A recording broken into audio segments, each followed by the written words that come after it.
அல்லாஹு தஆலா சொல்லுகிறான், வவஸ்ஸா பிஹா இப்ராஹீமு பனீஹி வ யாக்கூப். இப்ராஹீமும் அலைஹிஸ்ஸலாம், யாக்கூப் அலைஹிஸ்ஸலாம் அவர்களும் தன்னுடைய சந்ததிகளுக்கு வசியத் செய்தார்கள்.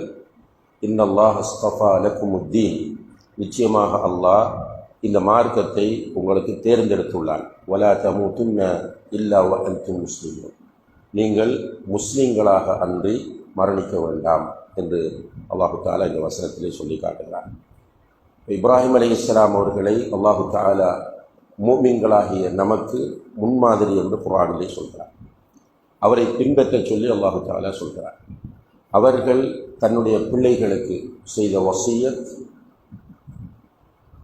இன்னல்லாஹ் அஸ்தஃபா லக்குமுத்தீன், இந்த மார்க்கத்தை அல்லாஹ் உங்களுக்கு பொருந்தி கொண்டு விட்டார், தேர்ந்தெடுத்திருக்கிறார். அன்புள்ள சகோதரர்களே, அத்தீன் என்று அல்லாஹு தஆலா இங்கே குறிப்பிடுகிற மார்க்கம் இஸ்லாமிய மார்க்கமாகும். இஸ்லாம் மார்க்கம் என்பது நபிகள் நாயகம் ஸல்லல்லாஹு அலைஹி வஸல்லம் அவர்களுக்கு மட்டும் குறிப்பாக கொடுக்கப்பட்ட மார்க்கம் கிடையாது. பொதுவாக இந்த உலகத்தில் வந்த எல்லா நபிமார்களும் அவர்களுடைய சமுதாயங்களுக்கு போதித்த மார்க்கம் இஸ்லாம் தான். இஸ்லாம் என்பது ஒரு பொது மார்க்கமாகும்.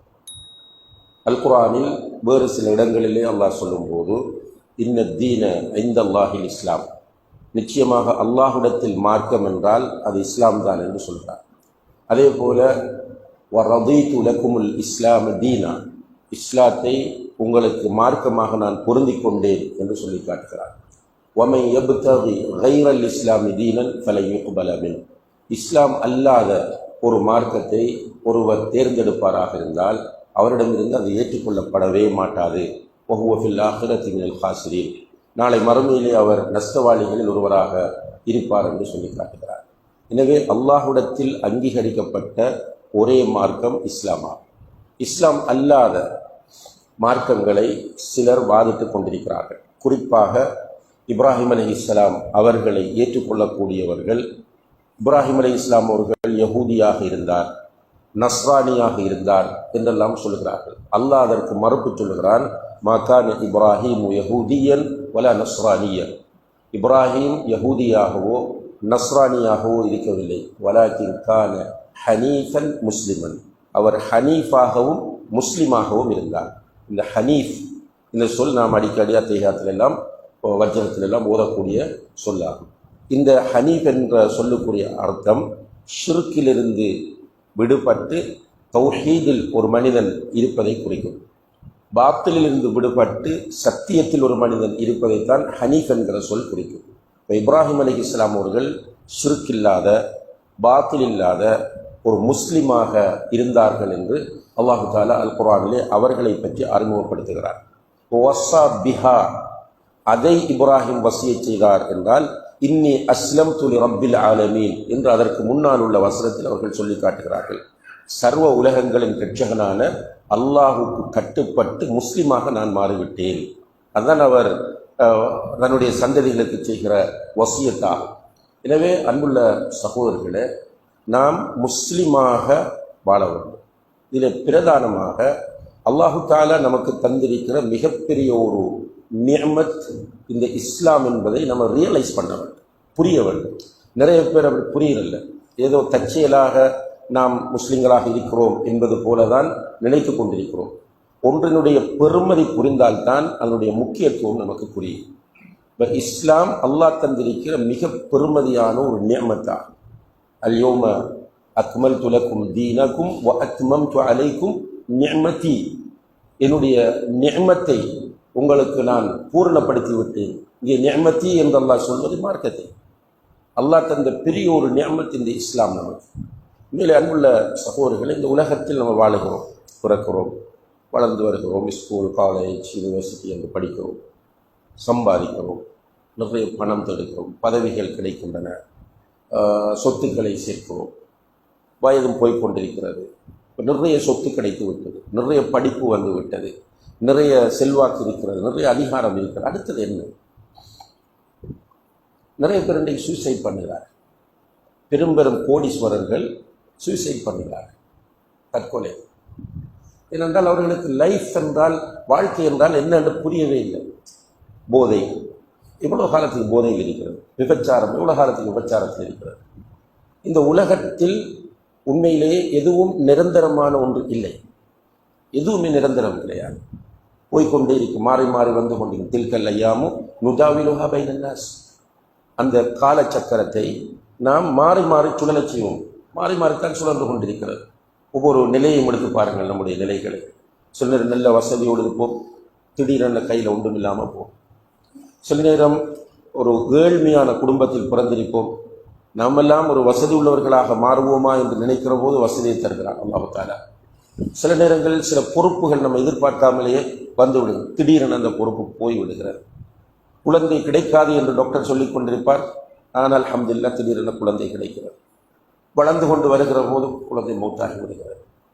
சில நேரங்களில் 50-60 வயதுக்கு பிறகு சான்ஸே இல்லை குழந்தைக்கு என்று சொல்லிட்டு இப்போ குழந்தை கிடைக்கும். உலகம் மாறி மாறித்தான் சுழன்று கொண்டிருக்கிறது.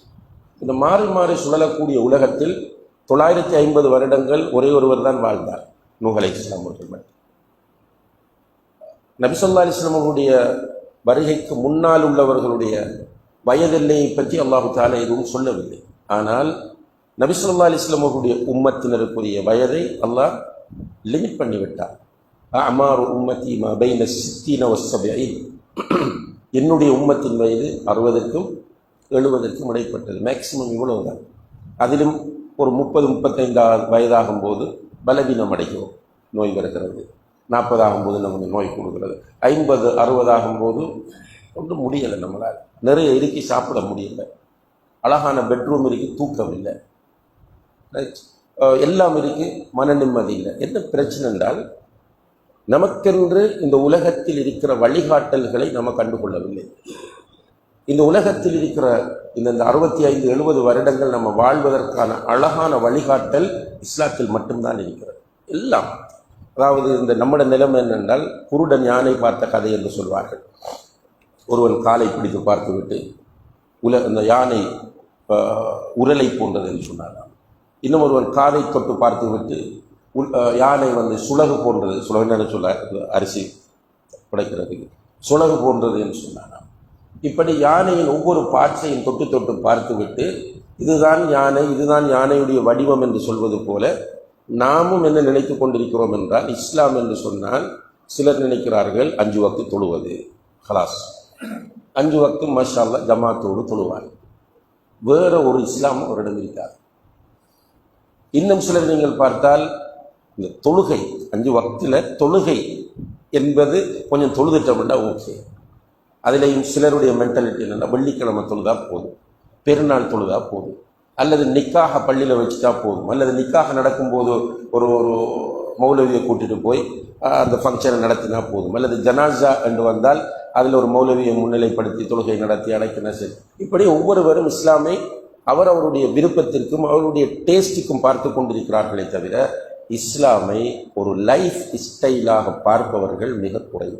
லைஃப் ஸ்டைல் என்றால் வாழ்க்கை முறை முழுக்க இஸ்லாம் தான். ட்ரெஸ்ஸிங் இஸ்லாம், சாப்பிடுவது இஸ்லாம், ஹேர் கட்டிங் இஸ்லாம், வீடு கட்டுறது இஸ்லாம், பிஸ்னஸ் செய்கிறது இஸ்லாம், குடும்பம் நடத்துறது இஸ்லாம், பிள்ளை வளர்க்குறது இஸ்லாம், பள்ளியில் வெளியே பேசிக்கு நிற்கும் போது இஸ்லாம், ரோட்டில் நிற்கும் போது இஸ்லாம், எல்லாத்திலையும் இஸ்லாம் தலையிடுகிறது. இப்போ இஸ்லாம் வழிகாட்டாத எந்த ஒரு பகுதியுமே கிடையாது.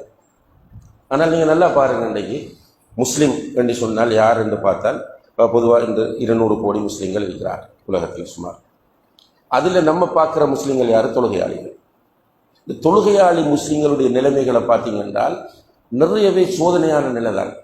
பிஸ்னஸில் ஏமாற்று, தொழுகையாளி பிஸ்னஸில் ஒரு முன்மாதிரி. பிஸ்னஸ் என்பது ஒரு வாழ்க்கையில் ஒரு போராட்டம். என்ன போராட்டம்? எல்லாம் சோதிக்கிறான். முஸ்லீமாக வாழுகிறாயா இல்லையா என்று சோதிக்கிறான். இல்லைன்னா அல்லாஹுக்கு முடியாத எல்லாருக்கும் பணத்தை கொண்டு வந்து கொட்டிட்டு போகிறது.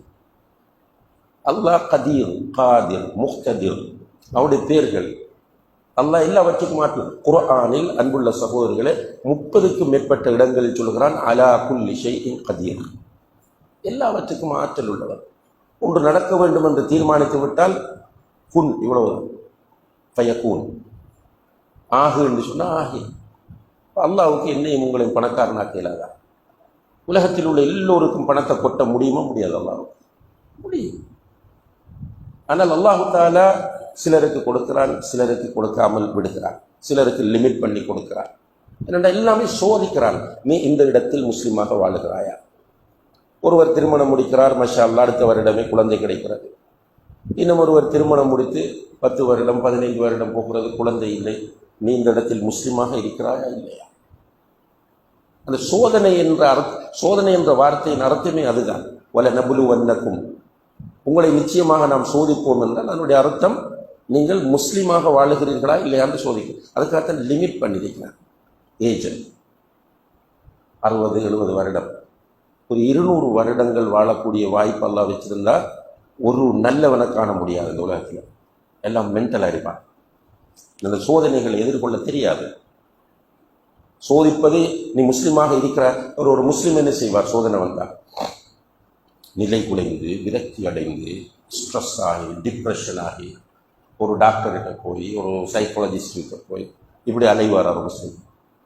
இதா அசாபத் முசீபத்தும் காலு இன்னா லில்லாஹி வ இன்னா இலைஹி ராஜிஊன். ஒரு சோதனை வந்துட்டால் ஆட்டோமேட்டிக்காக அவரிடமிருந்து வரும் இன்னா லில்லாஹி வ இன்னா இலைஹி ராஜிஊன். இயல்பாக வரும். அந்த கஷ்டப்பட்டு வரத்தில் அந்த ஒருவர் தான் முஸ்லீமாக வாழ வேண்டும் என்று முடிவெடுத்தான். இப்போ நிறைய நம்ம ஆர்டிஃபிஷியல் தானே, கஷ்டப்பட்டு சொல்லி பார்க்குறோம், வருவதில்லை. இன்னா லில்லாஹி வ இன்னா இலைஹி ராஜிஊன். அதே போல ரசூலுல்லாஹி அலைஹி வஸல்லம் அவர்கள் சொன்னார்கள், ஏதாவது ஒன்று உனக்கு நடந்து விட்டால் வ இன் அஸாபக ஷைஉன், உனக்கு ஏதாவது முசீபத்து நடந்தால் ஃபலா தகுல் லவ் அன்னி ஃபஅல்து கதா லகான கதா வ கதா, நான் இப்படி பண்ணிட்டேனே, அப்படி பண்ணியிருக்கலாமே, இப்படி பண்ணியிருந்தா நான் அதில் மாட்டாமல் விட்டுருப்பேன், இப்படி நீ புலம்பாத. நீ என்ன சொல்லு? கத்தரல்லாஹு வ மா ஷாஅ ஃபஅல். இது அல்லாஹ் எனக்கு எழுதினது, அவன் நாடுகிறபடி நடக்கிறது. இவ்வளவு. இது இயல்பாக உணர்வு பூர்வமாக வந்தால் ரிலாக்ஸ், நிம்மதி. இந்த உணர்வு பூர்வமாக இயல்பாக வர வேண்டும் என்றால் அவர் ஒரு முஸ்லீமாக இருக்க வேண்டும்.